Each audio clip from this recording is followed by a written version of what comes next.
thank you very much for attending today. Obviously, you've got Perrine here. We'll give an intro into her, but really today we're talking about how to accelerate startup growth by attracting a diverse and exceptional team, something that I'm really passionate about, something that Perrine's passionate about. So I'll hand over to you, Perrine, to give an intro into yourself and your background and why this means something to you.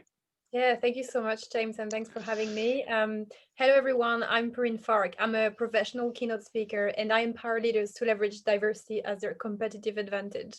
I'm also the founder of Inspired Human, a diversity and inclusion agency helping organizations grow their business through diversity programs.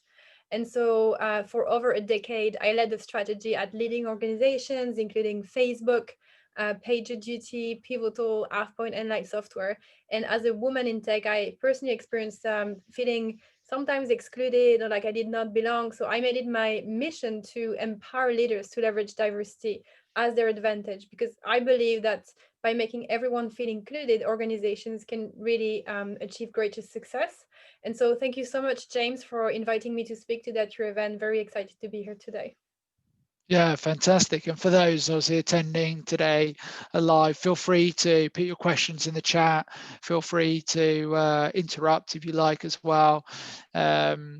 But definitely in the questions in the chat bar is a really good way as well for us to pick up as well. There will be some debate and discussion during our session as well, because this often sensitive topic that no one really wants to tackle. It's kind of the elephant in the room that no one wants to talk about. And hopefully today we can take on some of those issues and also be vulnerable and, express radical candor as well today in terms of some of our experiences, some of the habit changes we may need to make. Cool.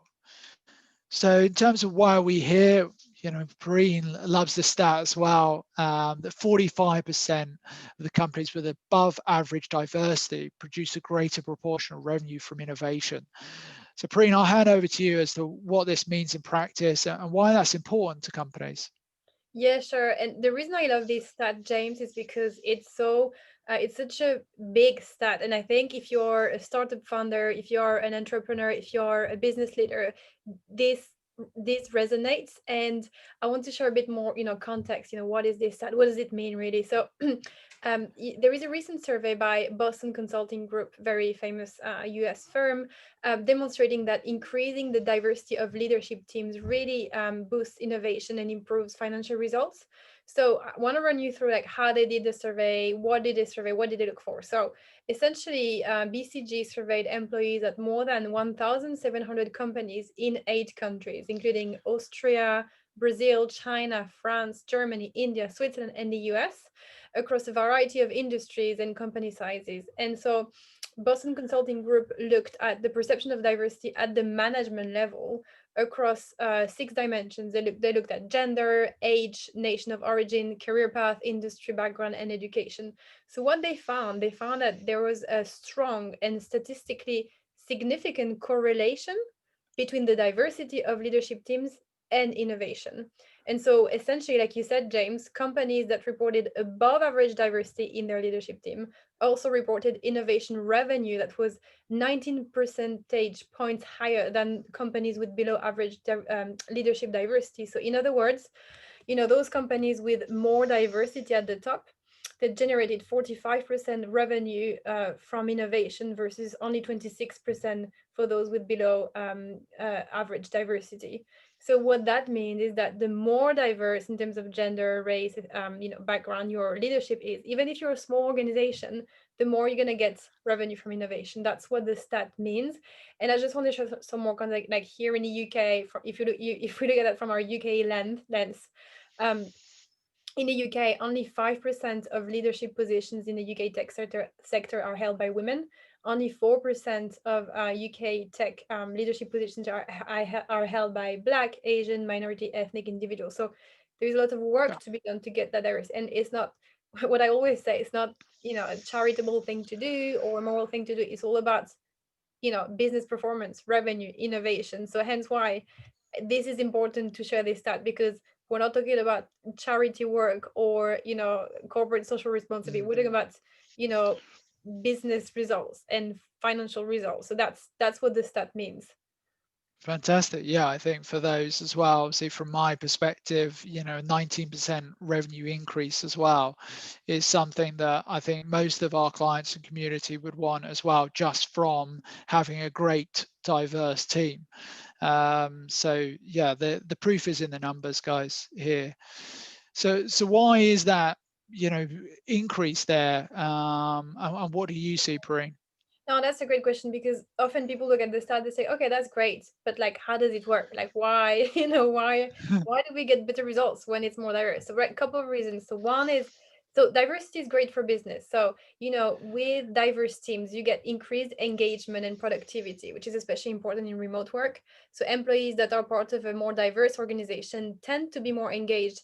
If you think about, nowadays, that the millennials, Generation Z, they are the most socially conscious generation, and those individuals are particularly looking at the diversity of the organization. So if your organization is diverse, if your startup is diverse, you're going to have more engaged employees. That's one thing. Another thing is your employee satisfaction, right? So employees who work for a place where they feel like they belong, they feel included, they feel they can be themselves, they are more satisfied with their work, and they are more likely to be, retention is higher. So that's another other reason why diverse teams are more highly performing. Another reason is better collaboration. Teams with inclusive leaders are 17% more likely to report that they are high performing, according to Harvard Business Review research. So better collaboration in general. Mm, Another positive impact for the business is you're going to win over talent, right? If you're a startup founder, you're an entrepreneur, you're a business leader, winning over top talent is key to business growth. And so a Glassdoor survey revealed that 2/3 of job seekers say a diverse workforce is an important factor when evaluating companies. So the more diverse your team is, the more likely you're going to attract top talent to grow your business. And then finally, it also help improve diverse team, improve cultural appreciation and lowers risks of discriminations, because your employees are going to spend time with people who are different from them. They're going to appreciate the differences. It's going to really reduce risks of discrimination. And all of this leads to outstanding business outcomes. It's going to lead to higher increased innovation, because mm. having a variety of thoughts, a variety of perspectives, looking at one problem is going to give you a variety of more creativity in your team. So that's going to bring you more innovation.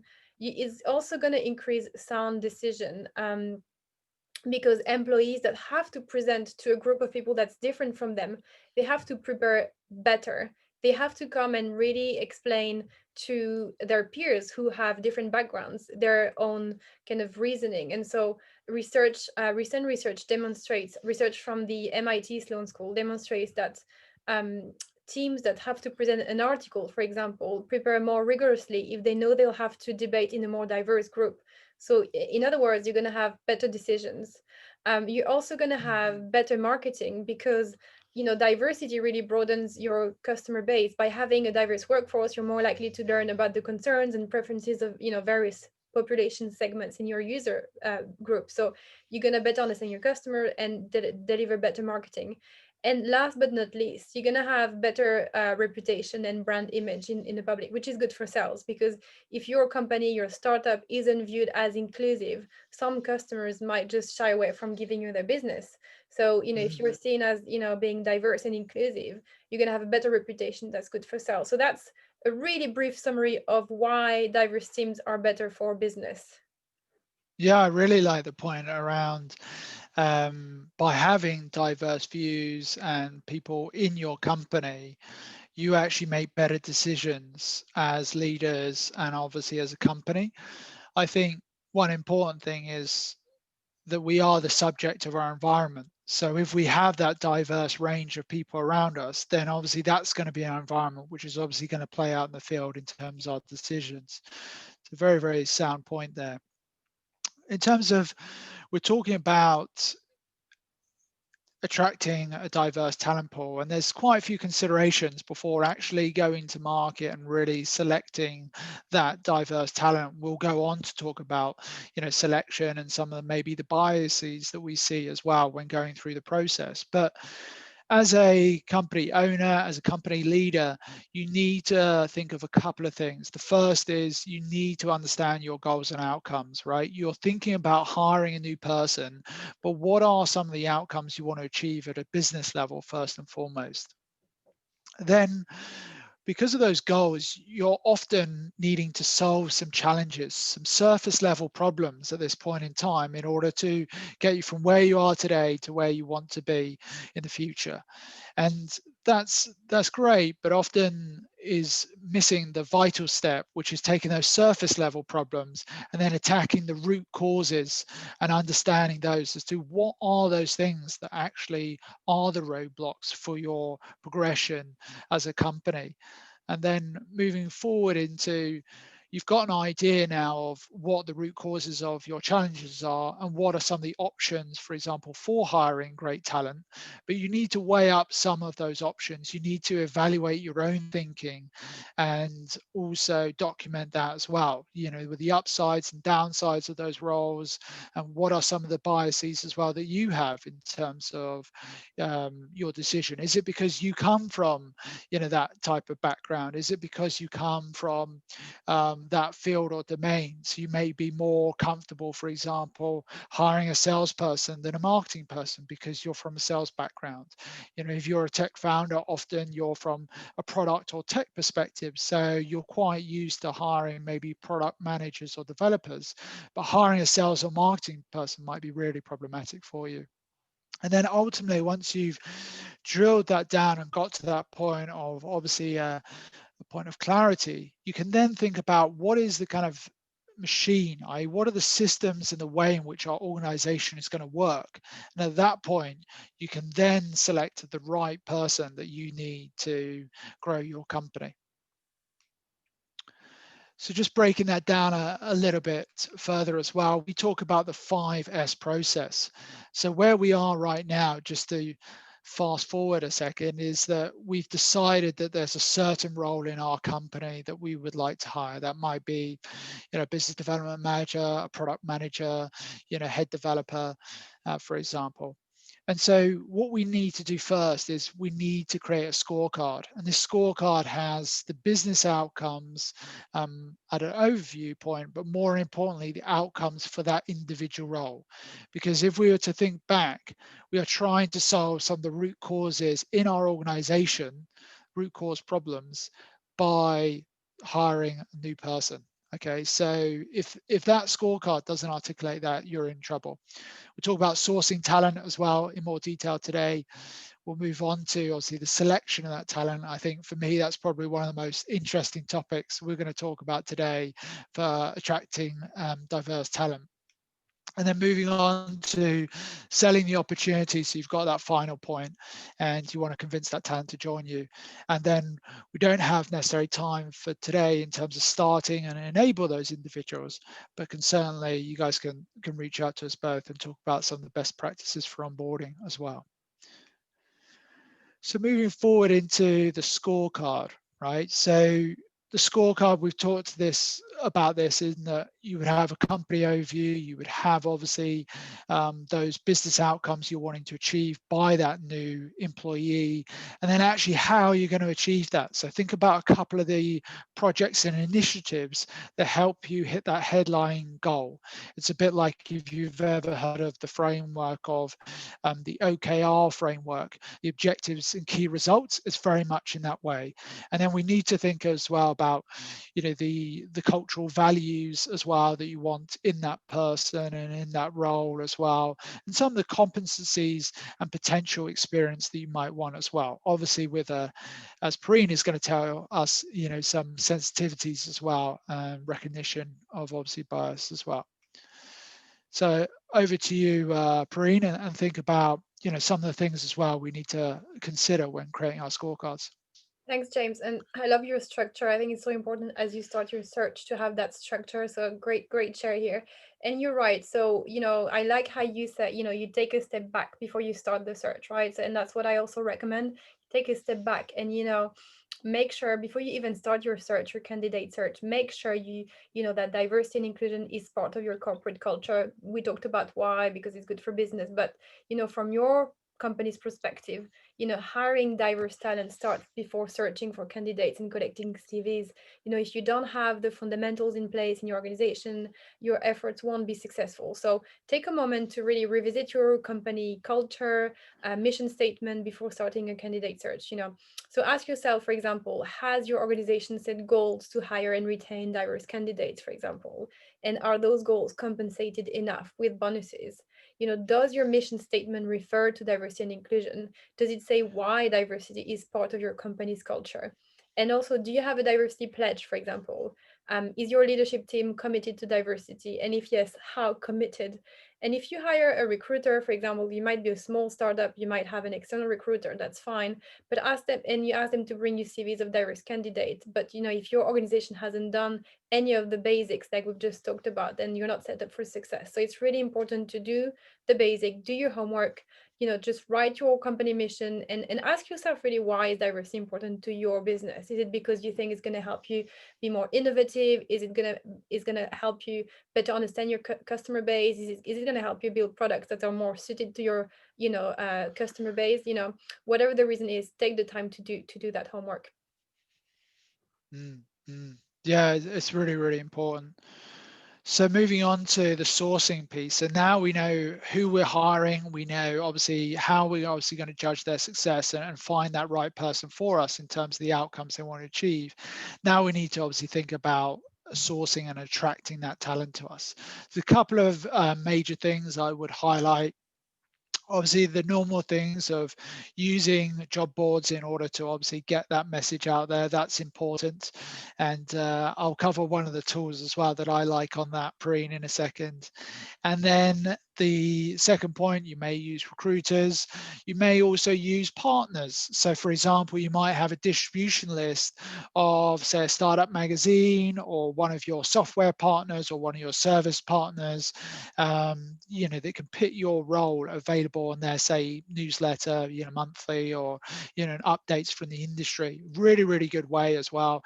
And often you can track, the applications that come from that source as well. Another couple of ones that have worked well, obviously asking your team members for referrals as well of great people they've worked with or they know. Also in terms of if you're looking at development roles, things like hackathons. In sales, we've done sales pitches as well, which is a pitch fest, which is a great way as well to see how people can pitch as well and get their initial interest in your company. So yeah, there's a couple of them. But when sourcing talent as well, Perrine, what are some of the things we need to watch out for in terms of, actually certainly publicizing a diverse message to the open market? Yeah, at this stage, I would essentially structure, into kind of three categories, like you've done here. So one is it's all about processes, because the more processes you have, the more you're going to remove bias. So if you look specifically at, job descriptions, interview process, try to have as many processes as possible. I'll share a few examples. So, your job descriptions, I would really recommend that you limit your job requirements to 5. I'll say it one more time. Limit your job requirements to 5. I know it's hard, and I know, some of us in our instinct is to write as many as possible. But one of Yeah. the reasons why it's a good practice to limit to 5, a couple of reasons. I'll share with you a few stats. So, for example, women tend to apply to jobs when they feel they meet about 90% of the job requirements, whereas men tend to apply to jobs when they feel they have about they have match about 60% of the requirements. So the longer your list of requirements is, the more you're going to push away, for example, women from a job, which women represent about 50% of the population. So you're essentially pushing away about 50% of the whole population just by adding more than 5 requirements. That's just one example. Recently, an article was published with the title, "The Privilege of Free Time in Open Source." So if you think about, you're hiring a developer, let's say you're hiring a developer, you're hiring an engineer for your startup, for your company, But research knows that many women, in particular mothers, have less time than men and to contribute to open source projects, for example. And so another article actually was titled "Is Open Source Open to Women?" And it highlighted that only 6% of the open source community were women. And so if you asked, you Wow. know, in your CV that, you know, contribution to open source, you might be unintentionally, you know, pushing away, you know, 50% of the population without even realizing that. So that's why it's so important to limit your job requirements to 5. Um, and so the language you use as well, you know, make sure that the language you use in your job description is not biased. Um, a lot of us use biased language, gender biased language without realizing it. We don't even realize it. And so I'm sure you know, we think about tech startups world a lot. I'm sure all of you here you've seen the word ninja or rock star on a job, right? You've said looking Yeah. for an engineer rock star, looking for a developer ninja, right? We've all seen that. Those words are very much male dominated, male gendered, and they might be again unintentionally pushing away women from your role, right? So you might use tools like Textio, for example. It removes gendered language from job descriptions. But try to think, even at a conscious level, try to think about what words you're using. You know, for example, there are lots of words that are male dominated that can be replaced by more gender neutral words, for example. So instead of saying strong, you might say excellent. Instead of saying lead, you might say manager. Or instead of Mm. saying analysis, you might say study. Instead of proven, you might say establish. So the choice of words, really, the more gender neutral your words can be, the better. And if you think about the interview process, so make sure you have the same interview panelists every time. Make sure that Mm. your interview panelists ask the same question in the same order as much as possible, and make sure you rank the candidates on the same ranking scale, right? And make sure that the different interview panelists don't share each other's results before sharing the results with the third party, because they might influence each other. So the more Yeah. processes again you can have, the more you're going to remove bias when you hire. James also talked about job boards, right? So if you can partner with third-party diverse job boards, that will help you reach out to more diverse talent. Some of the most established ones include inclusive jobs or Be Applied or diversity job site. But the point is, you might advertise your job through diverse channels. And you might even partner with diverse institutions. So, for example, some of you might know about Black in Tech or Tech Talent Charter or Women Tech or CEO in Action. Those are all third-party institutions whose mission is to support minorities in the workplace. So by Mm. partnering with them, investing perhaps some time or budget with them, that's going to help you boost diverse hiring. And last but not least, you know, asking for diverse referral and really compensating accordingly. So like James mentioned, you can organize referral-a-thons, so marathon for referrals, and really focusing on diverse referrals. So it's really important to compensate enough those diverse referrals. You wanna, if you're invested as a company in, you know, diversity and inclusion, you really want to make sure you compensate more for diverse referrals. So those would be the 3 main steps I would encourage you to take if you're sourcing talent and if you're looking for sourcing diverse talent. Yeah, very good. The one other tool that I would add that I've personally used recently for hiring is the total jobs. It's called the gender bias decoder. So if you typed into Google gender bias decoder total jobs, you can find, you know, that link there as well. And what it's great is, like Perrine said, it shows you these kind of male dominated and female centric words. And it's really, really interesting as well when you put your whole job advert into an engine like this, because you can see that, you know, people talk about understanding, empathy, and compassion, and these different words that actually have a sort of slight gender bias to them as well. So we need to get the balance and find ourselves in the middle, and that's where you can see, it can show you all of the numbers of words on each side, so you can create a very diverse and fair job advert as well, which helps. Cool. So moving on to selecting talent, Perrine certainly added a bit of color here to the point around having a consistent process for selecting talent, including having the same people in each of the interviews, having the same scoring system for them as well. This is where the scorecard system really, really helps as well, because you can actually put a scorecard into your recruitment process. And if you have any tools like Team Tailor as an example, or Workable or something like that, you can actually input these scorecards into the tracking system. So it makes it very, very easy for people to just pick up the brief, pick up the questions, and then obviously ask those questions to each of the candidates, rather than maybe exposing their bias. But there is, a very important way of selecting talent. And a couple of highlights there, I would say.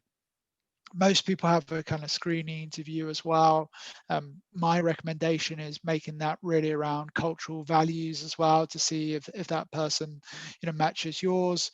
Secondly, obviously you can go through the background interview part if that's important, obviously, for the role. And then finally, obviously, you can go to an assessment stage as well. They're the kind of golden three that pretty much any role, whether it's a junior or a director level role, would probably follow. There are sometimes, additional steps. One of my favorites is actually having the reference interview before the offer stage. And I remember one CEO asked me, "Why the hell would you do that, James? Why don't you just offer them, then take the two references?" And I said to him, one, this is startups, so we do things a little bit differently from corporates. And secondly, I said to him, well, the thing about taking the reference interview before offering is, if someone put it to you like this: if you were able to take 90% of the references you needed before making a decision and get the 10% after you made the decision, would you prefer that, or would you prefer the other way? And when you put it like that, you think, wait a minute, there may be one or two references I can't get because they're the current employers, but I could get all of the other references, i.e. previous colleagues, previous reports, customers that they've sold to, for example, or marketed to, or run, joint marketing initiatives for example. Really, really important, and often enables you to actually make a smart decision in the recruitment process as well. But over to you, Perrine, in terms of one of my favorite topics around, biases. And I've heard, probably committed many of these as well over time. And even I had to recently recorrect my team as well to be careful of these biases. And I'm really pleased that we've got them on screen today as well for people to see and take away. But talk us through, maybe a brief explainer of each of these, and then we can maybe have a discussion about a couple of them. Yeah, thank you, James. And thanks for being so candid about bias. I want to start by saying we all have bias. I have bias. Everybody has bias, and love talking about this. One of my favorite topics. So, you know, why do we talk about unconscious bias in hiring? Because unconscious bias is actually, especially, plays a very, very important part in hiring, right? And here we're talking about hiring the right talent for your company, for your organization. So let's talk about it in the minutes, for minutes. So when you think about unconscious bias, and I'm gonna deep dive a little bit deeper in a second, but there are three main things you can do as an organization to mitigate bias as much as possible when it comes to hiring.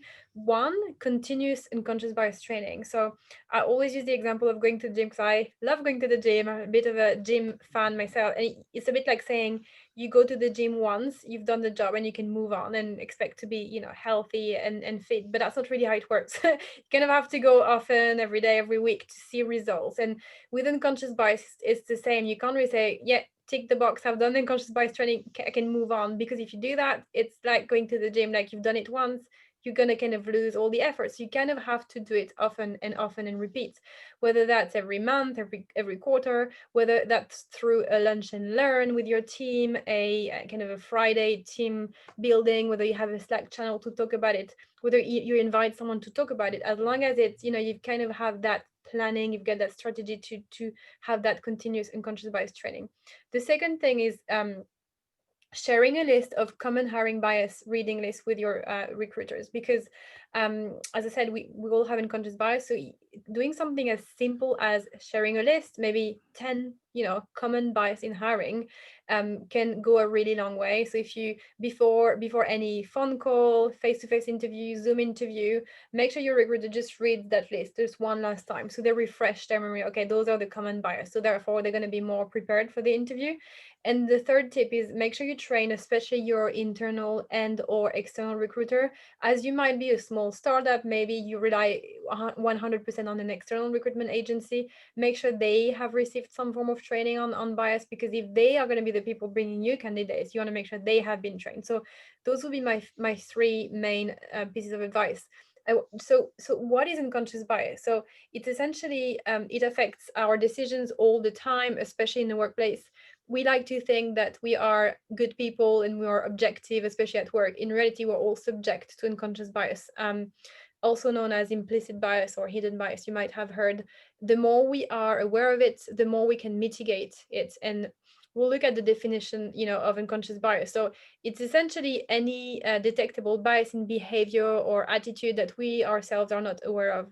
And it can be as real and damaging as conscious prejudice, and indeed even more prevalent than other types of prejudice.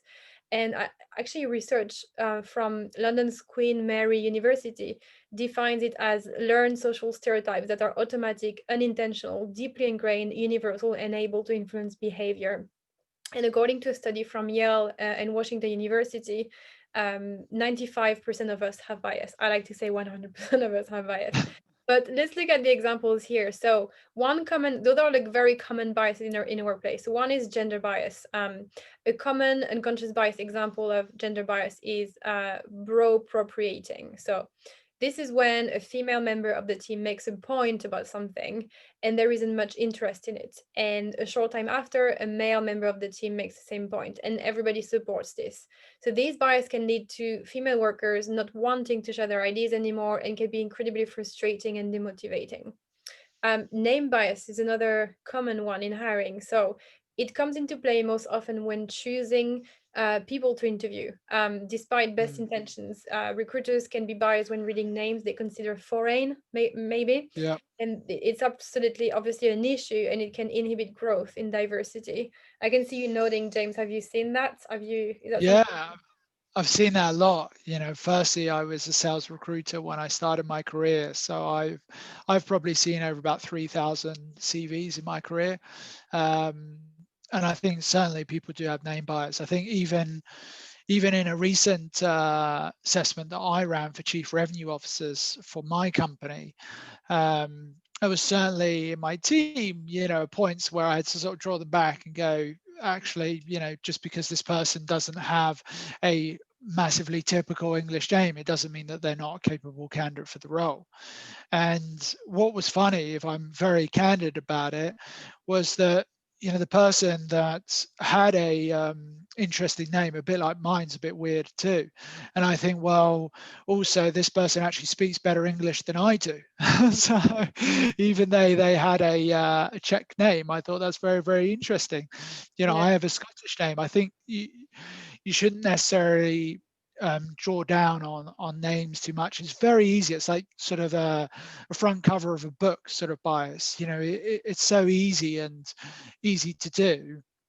And I also think that when doing that, you can really neglect some really good candidates. And I think in this environment we are in now, the workplace is becoming virtual and remote.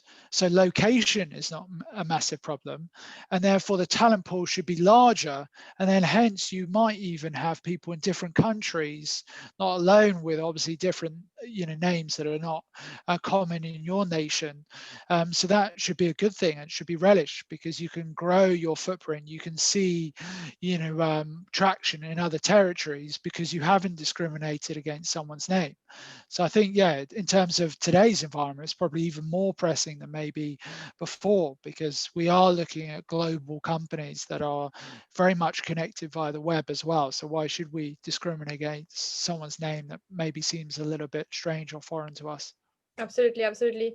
And another common bias is the similarity bias. So essentially, it could be someone who graduated from the same university as yours, and you might be influenced by the similarity bias, and influenced by that, and just have positive impression of that person just because they went to the same university. For example, the halo effect, or sometimes called the halo error, is a tendency for positive impressions of someone to reflect on the rest of the other areas. So for example, let's say you're reading the CV of someone, again, they might have been to a specific university, they might have been to a company where you've also worked at, and it may influence your opinion positively when looking at other areas of the CV.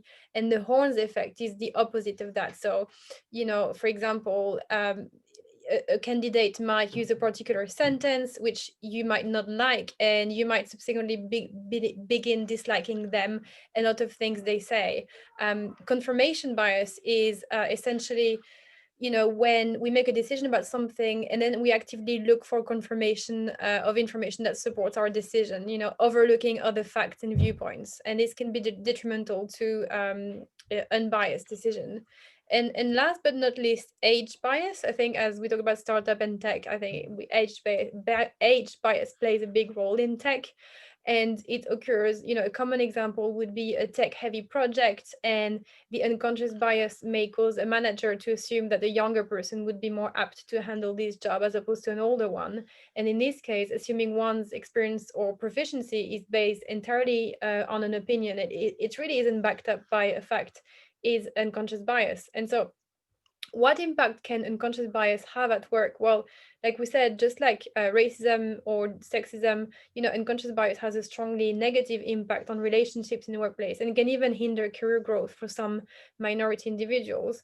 And to your point, James, your example earlier, a study by the British Academy in 2019 found a strong name bias in recruitment, with on average nearly a quarter of white British applicants got positive replies from employers, while just 15% of ethnic minority candidates with the same applications got positive response. And company unconscious bias perpetuates racism and other discrimination at work. So like we said earlier, what can be done to mitigate unconscious bias at work? We talked about ongoing unconscious bias training, but at the same time, try and make slower, more considered decisions rather than snap decisions. Implementing processes for decision making, including hiring, promoting, nominating, can really help mitigate bias by forcing the decision maker to think before making decisions. And so it's all about education. So the more awareness, the more education you can have within your team, your organization, the more you're going to mitigate bias in hiring. Yeah, I completely agree with that. I think like everyone, especially when talking about diversity and attracting a diverse team, like we said earlier, it's kind of the elephant in the room. And we do have biases. We do have these unconscious bias. We are human at the end of the day. But for me, like Perrine said, it's about education awareness. If we're aware of these biases, then we can mitigate against them. What she didn't say is we're going to delete all of these biases from our consciousness, because that's almost impossible that we could delete any bias we have, because ultimately we do want to get along with people. We want to hire people that have similar interests to us and so forth. That's our common nature, because we're a communal, human being. So that's quite normal. But if you're aware of these biases, it really, really helps. So certainly I do like the suggestion about having that document with a brief explainer on each of the biases that are quite common as well when selecting great talent. Especially I think the halo and horns is quite important, and in tech certainly age bias as well, massively. The idea now that I'm even a millennial myself, but the idea that basically we've only got to hire millennials, do these people have the energy, and all these ridiculous phrases that I hear as well. I know some people that are way more even determined than I am, and they're 20, 30 years older. So certainly be really, really careful in terms of age bias, and also the idea as well in technology with people with great experience as well. They've actually been there since the start of technology, when the web was first created, when cloud technology actually morphed, when email marketing actually was launched. I remember speaking to people in the recent process as well. Fascinating journey as well in terms of the growth points, and they've seen multiple economic events as well in our economy, just like we're seeing a recession right now as well. So there's a lot to be had from having a diverse team, like I said, and being aware of these biases. So moving on to selling the opportunity. So at this point, obviously, we've got our preferred candidates. We've got down to those final few stages. And really, we're talking about submitting an offer to this great candidate as well. And we're going to be talking about some of the traditional things, but first and foremost, we're going to talk about highlighting diversity of your organization, Pri. So back over to you. Yeah, a great place to start is to start with your website and highlighting diversity on your website. So make sure you highlight diversity in a very visible manner on your website. So, how many of you have been to a website and when you click on the career section, you can see a lot of little clones like looking all the same, like, and you feel, okay, would I be welcome there? Would I be one of them? And so make sure you showcase your company's diversities practices on your career blog, for example. And you might create diversity recruitment videos if the budget allows. If the budget does not allow, you might create a nice blog post or article on your website, for example, on your social media. You might showcase also your company's contribution to social good. You don't need to be a large corporate organization spending millions of pounds or dollars on a big charity. It might be a local charity where you live, where your company is based, and it might just be time you spend with that charity. It doesn't have to be money, but highlighting how you contribute to maybe a local charity, a local nonprofit, maybe how you spend time every quarter, every year to help for any sort of charity is something that's going to help you attract more diverse talent. Highlighting and reviewing your employees' benefits. You might not think about it as a young startup, but if you have things like parent leave, like maternity leave, paternity leave, you might all of a sudden attract a bigger pool of candidate that might be absolutely amazing, but you just didn't know about them. So highlighting maybe flexible working, maternity leave, paternity leave, mental health support, a breastfeeding room. But make sure you highlight on your website all the great employee benefits from your company, and showcase success stories from diverse employees. You might have a black lead engineer that has a great story to share, and on your blog post you might have a great woman leading your engineering team, and share that, because that's going to attract more diverse candidates. And include inclusive language and images, right? So on your website, you want to see images of people who look different, and also the language you use. Make sure it's as inclusive as possible and as gender neutral as possible. Though that's going to help you sell the opportunity to a wider pool of talent. Yeah, I think there's so many ideas there as well, different ways depending on what stage you're at as well. Obviously, in technology, we have quite a big movement around this as well in terms of tech for good and other great charitable causes as well. You might have a certain product that you could potentially give to charity, or that small income. For example, we've been asked about for 2021 from like Tech Nation and Techstars, whether we could potentially gift 100% of the income from those workshops to charity, which is fantastic because often those are early stage founders, and therefore what would we do as well for areas that interest us, like mental health, talking about education for children. It's a massive cause for us as well. So thinking about how you can contribute to the wider diversity and wider opportunities available as well to those people out there, not necessarily just in your industry as well. So we've kind of drew this up as well for a bit of discussion today about some of the traditional norms that people use to select, but more importantly, to offer those preferred candidates as well. So it's almost like preparing for a sales pitch, the same as when you're kind of preparing for an offer pitch, because you're thinking about how do I portray this offer in the best way so that this candidate will accept my offer. Because ultimately we know now that we've got a great candidate, we've assessed them all the way throughout, they've scored highly across all the various scores and assessments we've had. So these are the ones that I found that are commonly used in order to basically create that offer statement. So we talked about fit for the role, talked about the family environment. Are they moving into multiple locations? They have a young family as well, those kind of considerations. People talk about freedom in the role to expand and to develop and to have responsibility. People talk about fortune, i.e., is the compensation remuneration right? And then obviously, is it a fun environment?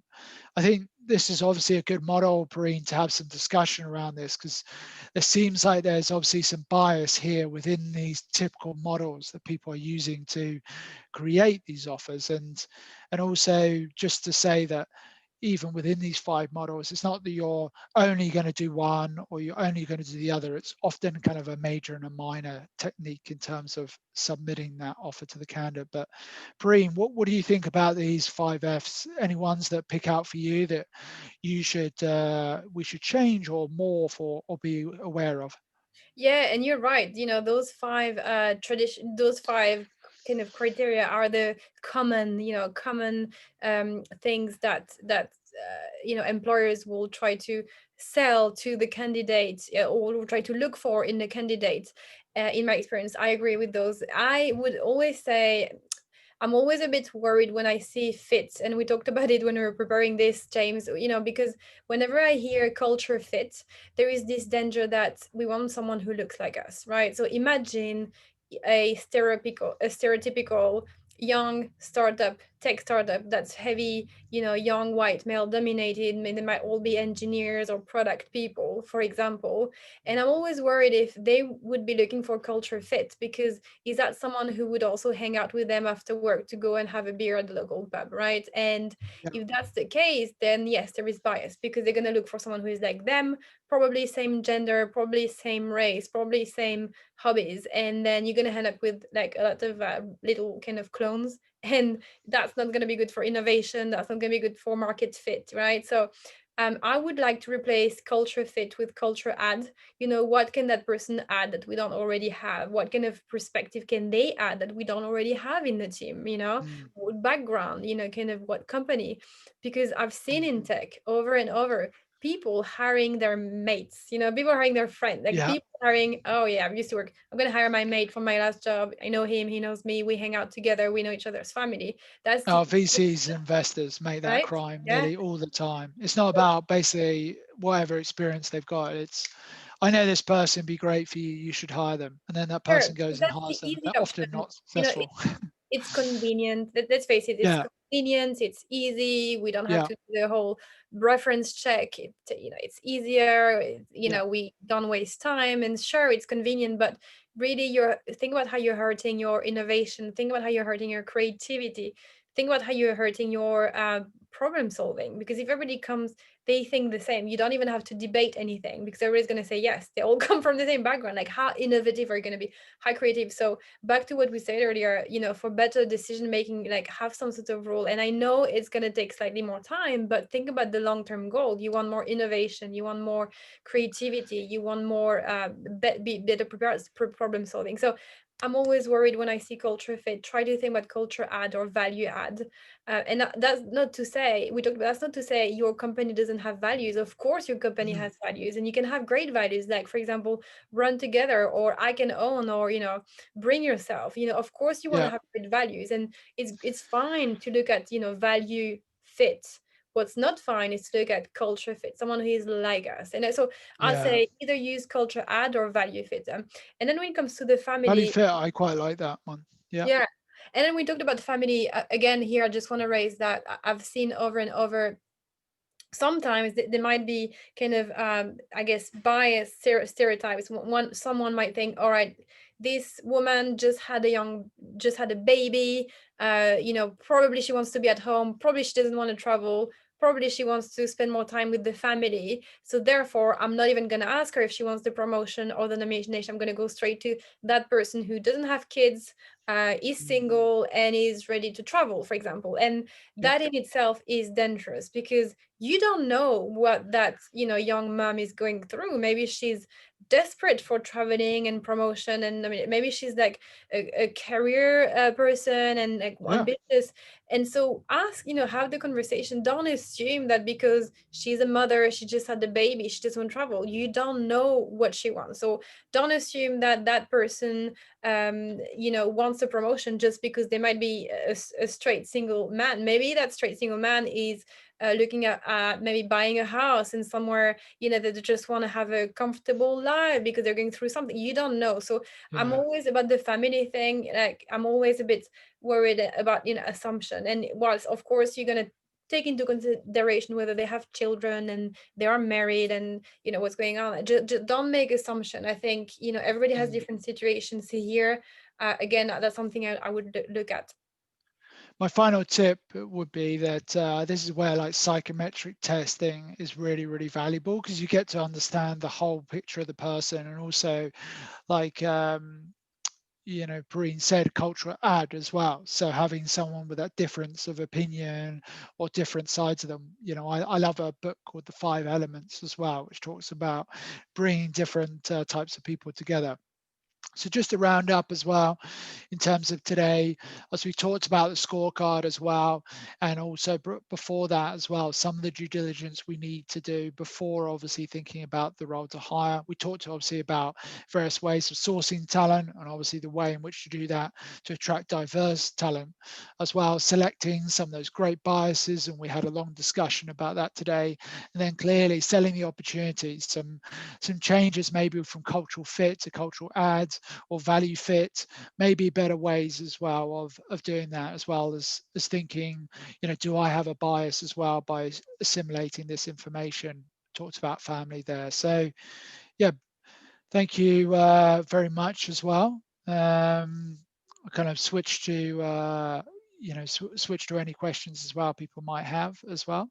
I know I've got a couple as well, but yeah, feel free anyone to ask any questions. And while we're So waiting for everybody to type their question, what's the best way to find you, James? Where can people find you after the webinar? yeah, so the best place to find me is on LinkedIn. I'm pretty active on LinkedIn as well, so we can get up the contact details as well for both of us. Or salesforstartups.co.uk is also really good for us. So I will share that with you guys now.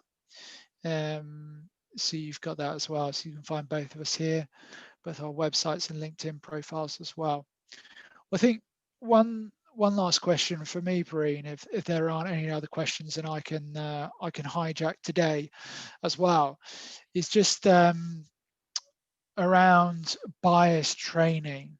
Are there facilitators, are there coaches out there who could actually hold that bias training in terms of selection? Because I think we all need a bit of updating and upskilling in our organization. So any thoughts or recommendations there? Sure. Well, so I offer unconscious bias trainings as part of our services and trainings and workshops. I also offer unconscious bias speaking engagements. So, for example, if you are hosting a company all hands meeting, so that's something I do. But like I said earlier, the more, and like you said as well, the more education in general, the better. So whether you read a book about unconscious bias, whether you listen to a podcast about unconscious bias, whether you watch movies, and just the more you can educate yourself on conscious bias, the more you can talk about it. That's all good.